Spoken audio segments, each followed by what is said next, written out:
జిల్లా జగ్గంపేటలో super GST super savings రైతుల అవగాహన ర్యాలీ ఘనంగా జరిగింది. ఈ కార్యక్రమాన్ని ఎమ్మెల్యే జ్యోతుల నెహ్రూ ప్రారంభించి వ్యవసాయ కార్యాలయం వద్ద ఏర్పాటు చేసిన వ్యవసాయ పరికరాల ఎగ్జిబిషన్ను పరిశీలించారు. అనంతరం తాళ్లూరు గ్రామ రైతు గ్రూప్కి సబ్సిడీ ద్వారా మంజూరైన డ్రోన్ను అందించారు. జీఎస్టీ తగ్గింపుతో రైతులకు, కుటుంబాలకు నేరుగా లాభం చేకూరిందని, పాలు వంటి వస్తువులకు 0% జీఎస్టీ అమలు చేయడం శుభపరిణామమని ఎమ్మెల్యే నెహ్రూ తెలిపారు. ఈ కార్యక్రమంలో మార్కెట్ కమిటీ చైర్మన్ అడపా భరత్, అధికారులు, రైతులు, పంచాయతీ సెక్రటరీలు, ఎరువుల డీలర్లు, ట్రాక్టర్ మరియు స్పేర్ కంపెనీలు ప్రతినిధులు పాల్గొన్నారు. జగ్గంపేట నియోజకవర్గ శాసనసభ్యులు జగ్గంపేట రైతులకు కల్పతరు అపరభగీరథులైనటువంటి మన జగ్గంపేట నియోజకవర్గ శాసనసభ్యులు నెహ్రూ గారిని జీఎస్టీ కార్యక్రమంలో అధికారులు నవరత్న గారిని, సుప్రాజ్ గారిని అందరినీ ఆహ్వానిస్తున్నాం సార్. స్వాగతం, సుస్వాగతం.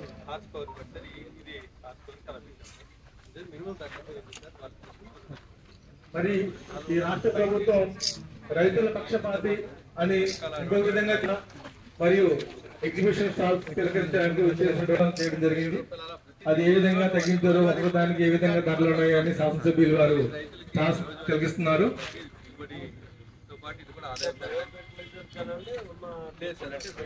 ఇచ్చారంటే మన రసాయన ఎరువుల్లో ఫాస్ఫరిక్ యాసిడ్, సల్ఫ్యూరిక్ యాసిడ్ విదేశాల నుంచి వస్తాయి సార్. వాటి జీఎస్టీ 5% తగ్గించారు సార్. దానివల్ల ఏంటంటే అవి పదార్థాలుగా వాడతారు కాబట్టి ఎరువులు తయారీలో కూడా అది తయారు చేసి రసాయన ఎరువులు కాబట్టి వాళ్ళు కస్టమైజ్ వేస్తారు.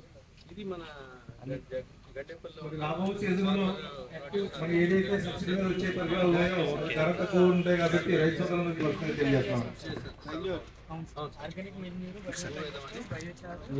గ్రీన్ మెన్యూర్ మొత్తం 3 కలిపి 40 బ్యాగ్ తయారు చేస్తాం సార్. ఎంత ఉంటుంది? ఎంత అంటే 2700 కాదు సార్, మన రైతుకి ఇచ్చేది అయితే 765 రూపాయలు పడుతుంది సార్. మన ఎఫ్టీఓలో సబ్జెక్ట్ ఉన్న రైతులకి అయితే 360 రూపాయలు ఇస్తుంది.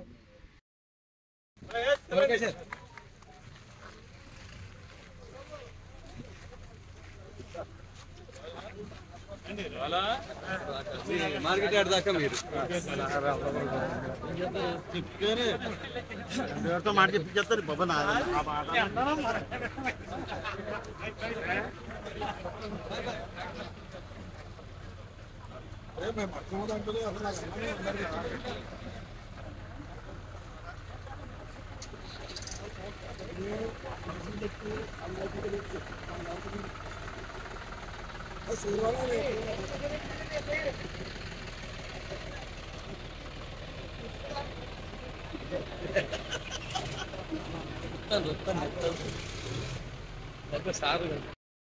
అంత అక్కడితో రాకుండా భవిష్యత్తులో విద్యుత్ ఛార్జీలని తగ్గించేటటువంటి ప్రయత్నం చేస్తాం, తగ్గించి తీరుతామని కూడా ఆయన చెప్పినటువంటి పరిస్థితి.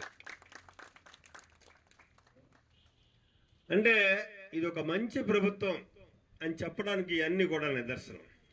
ఇక జిఎస్టీ వరకు వస్తే ఇవాళ సామాన్యుడి దగ్గర నుంచి రైతాంగం వరకు, మధ్యతరగతి వరకు ఉపయోగించేటటువంటి ప్రతి వస్తువు మీద కూడా 18% నుంచి 5% కిందకి దింపడం జరిగింది. ప్రత్యేకించి ఏదైతే మరి మనం వ్యవసాయం తర్వాత రెండో ఆదాయంగా ఉండేటటువంటి పాల ఉత్పత్తుల మీద, పాల మీద అయితే ఇవాళ 0 జీఎస్టీ. గతంలో అది 5% ఉండేది. 5% జీఎస్టీని కూడా తగ్గించే వాళ్ళ 0 జీఎస్టీ చేసినటువంటి పరిస్థితి. ఇలా మనం ఒక ట్రాక్టర్ ఇవాళ మనం అక్కడ చూసాను, హెచ్పిని బట్టి ట్రాక్టర్ కూడా 18% నుంచి 5%కే 12% ఉంటే ఇప్పుడు అది 5%కి వచ్చింది ట్రాక్టర్ మీద. అంటే 7% తగ్గించారు. అలాగే ఒక టైర్ మీద,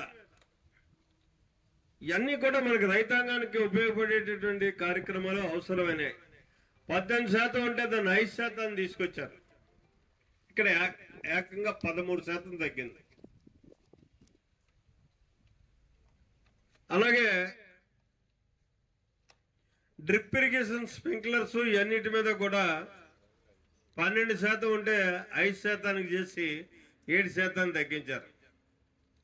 ఇలా అన్ని వ్యవసాయ పరికరాల మీద కూడా ఈవేళ మనం వ్యవసాయ సంబంధిత సమావేశం కాబట్టి ఇది రైతులందరికీ ఉపయోగపడేటటువంటి కార్యక్రమంలో భాగంగా చూసుకున్నట్టయితే ఇక్కడ వ్యవసాయ పరికరాలన్నిటి మీద కూడా పూర్తిగా 5% తీసుకొచ్చినటువంటి ఏ స్లాబ్ ఉన్నా గతంలో ఈ జిఎస్టి 18% ఉన్నా 12% ఉన్నా దాన్ని 5%కే తీసుకొచ్చినటువంటి పరిస్థితి.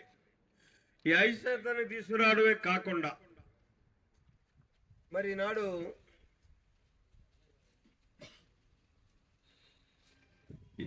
ఈరోజు మన భూములు పాడవకుండా ఉండాలి అనుకుంటే మనం వాడాల్సింది సేంద్రియ ఎరువులు. ఈ సేంద్రియ ఎరువులు అన్నట్టును వాడగలిగితే వాడడం అలవాటు చేసుకోగలిగితే ఇది ఎక్కడి నుంచో ఏదో కొత్తగా వచ్చింది ఏం కాదు. గతంలో మొట్టమొదటి మేము వ్యవసాయాలు ప్రారంభించే టైంకి మనం ఎరువుని దేన్ని వాడేవాళ్ళం, పెంట వాడుకునేవాళ్ళం. ప్రతి సంవత్సరం ఏఎంసీ చైర్మన్ భరత్ బాబు గారు, మండలాధ్యక్షులు నాగబాబు గారు, సూర్యబాబు గారు, మణిబాబు గారు, అంతా బాబులే, మూర్తి గారు, అలాగే వ్యవసాయ శాఖ అధికారులందరికీ పేరు పేరున రైతాంగ సోదరులకి, ముఖ్యంగా పత్రికా సోదరులకి, మీడియా సోదరులకి నా ప్రత్యేక ధన్యవాదాలు. ఈరోజు ఎన్డీఏ ప్రభుత్వం గతంలో తీసుకున్నటువంటి నిర్ణయం వల్ల గతంలో చాలా విమర్శలు చేసినటువంటి పరిస్థితి ఉంది. ఈ జిఎస్టి అన్నదే ఒకే విధానంతో వన్ స్లాబ్ ఎక్కడైతే ఉత్పత్తి అవుతుందో ఆ ఉత్పత్తి నుంచి మార్కెటింగ్కి వచ్చే టైంలోనే ఒకే స్లాబ్ పన్ను ఉండాలి అనేటటువంటి విధానంతో ఆ రోజు మరి నిర్ణయాన్ని తీసుకోవడం, ఈ విధానంలోనే ఒక విప్లవాత్మకమైనటువంటి మార్పు తీసుకురావడం జరిగింది. ఆ రోజు తీసుకున్నప్పుడే ఎన్డీఏ ప్రభుత్వం చాలా తేటతనంగా చెప్పినటువంటి పరిస్థితి. ఇది ఈ విధానాన్ని మనం అమలు చేయగలిగితే తాత్కాలికంగా ఇబ్బంది ఉంటుంది తప్పించి దశల వారి ఈ విధానం వల్ల ప్రజలకు చాలా ఉపయోగం ఉంటుంది అని చెప్పేసి ఆ రోజే చెప్పడం జరిగింది. మోడీ గారు కానీ, ఇక్కడ గౌరవ చంద్రబాబు నాయుడు గారు కానీ ఆ రోజుల్లో. ధర్మిలా మళ్ళీ ఎన్డీఏ ప్రభుత్వం ఇక్కడ అక్కడ వచ్చినటువంటి సందర్భంలో ఇవాళ ఈ జిఎస్టీ మీద తీసుకున్నటువంటి నిర్ణయం చూసినట్టయితే ఇక్కడ జిఎస్టీ ఒకటే కాదు. నిన్న చంద్రబాబు నాయుడు గారు ప్రకటన చేశారు. ఏదైతే విద్యుత్ ట్రూప్ ఛార్జీలు ఉన్నాయో వాటిని పూర్తిగా తగ్గిస్తున్నామని చెప్పేస్తాను. అంటే ఏదైనా ఛార్జ్ పెరగడమే తప్పించి దించడం అన్నది ఉండదు. కానీ అలా కాకుండా మరి ఇక్కడ ట్రూప్ ఛార్జీలు అన్న వాటిని పూర్తిగా తగ్గించడం, ఇది పెంచింది, ఆ భాషను సృష్టించింది. అసలు ఆ మాట మనకు అర్థం కాదు, మనకు తెలియనటువంటి మాట. టూ అప్ ఛార్జెస్ అంటే గతంలో ఉన్నటువంటి బాకీలు అన్నిటినీ కూడా సమకూర్చుకోవడం కోసం మనమే వేసేటటువంటి ఒక పన్నుకు పేరు అది.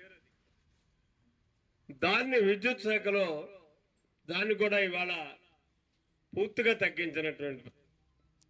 మరి దాన్ని మనం ఏమన్నా వెళ్దాం, ఏమన్నా ఆ రోజు ఉన్నటువంటిది ఎక్కువగా యూరియా కానీ, అమ్మోనియా కానీ, అలాగే కాల్షియం కానీ, ఇటువంటి ఎరువుల్ని చాలా తక్కువగా 25 బత్తాయో 30 గరిసయ్యేటటువంటి పరిస్థితులు ఉండే, నీరు సక్రమంగా ఉన్న దగ్గర. దాన్నే ఈరోజు నూతన ప్రక్రియతోటి ఇస్తున్నటువంటి పరిస్థితి ఉంది. ఇప్పుడు అక్కడ నేను చూశాను, ఒక మిత్రుడు తాళ్ళూరుకు సంబంధించినటువంటి, ఆయన పేరేం పేరండి,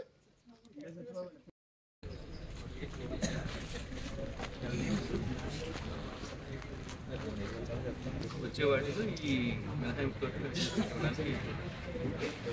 కేసీని బట్టి రేట్ ఫిక్స్ చేస్తారు కాబట్టి ఇది 3,500 ఎకరానికి. కాబట్టి ఇప్పుడు అందరూ కూడా డ్రిప్ అప్లికేషన్స్ 760 హెక్టార్లు మన టార్గెట్ సార్. హెచ్ఓ గారు ఇచ్చిన డేటా. గండేపల్లి జగ్గంపేట 760కి ఆల్మోస్ట్ 760 హెక్టార్లకి కూడా అప్లికేషన్స్ రెడీగా ఉన్నాయి సార్. సో అవి శాంక్షన్ అంటూ చేస్తే ఈ తగ్గింపు తోటే మనం ఉంటుంది. 20,000 ఎకరాలకి పెద్ద మొత్తంలో రైతులకు ఇది డ్రోన్ కూడా శాంక్షన్ చేస్తారు. వీళ్ళకి ఇది కూడా డ్రోన్ కూడా 18% ఉన్నది 5% హైయెస్ట్ రిడక్షన్ 40% తగ్గింది. 30 లక్షలది 1,87,000 అంటే వాళ్ళు 30 లక్షలు. ఇది మల్టీ క్రాప్ ప్రొడక్షన్కి వాటికి కూడా ఇప్పుడు కేంద్ర ప్రభుత్వం మొన్న విడుదల చేశారు. అది తీసుకుని దాన్ని బ్రిటిష్గా రైతులకి రేట్ చేస్తున్నారు. అందులో కూడా 28 లక్షల ఐటమ్ 1,80,000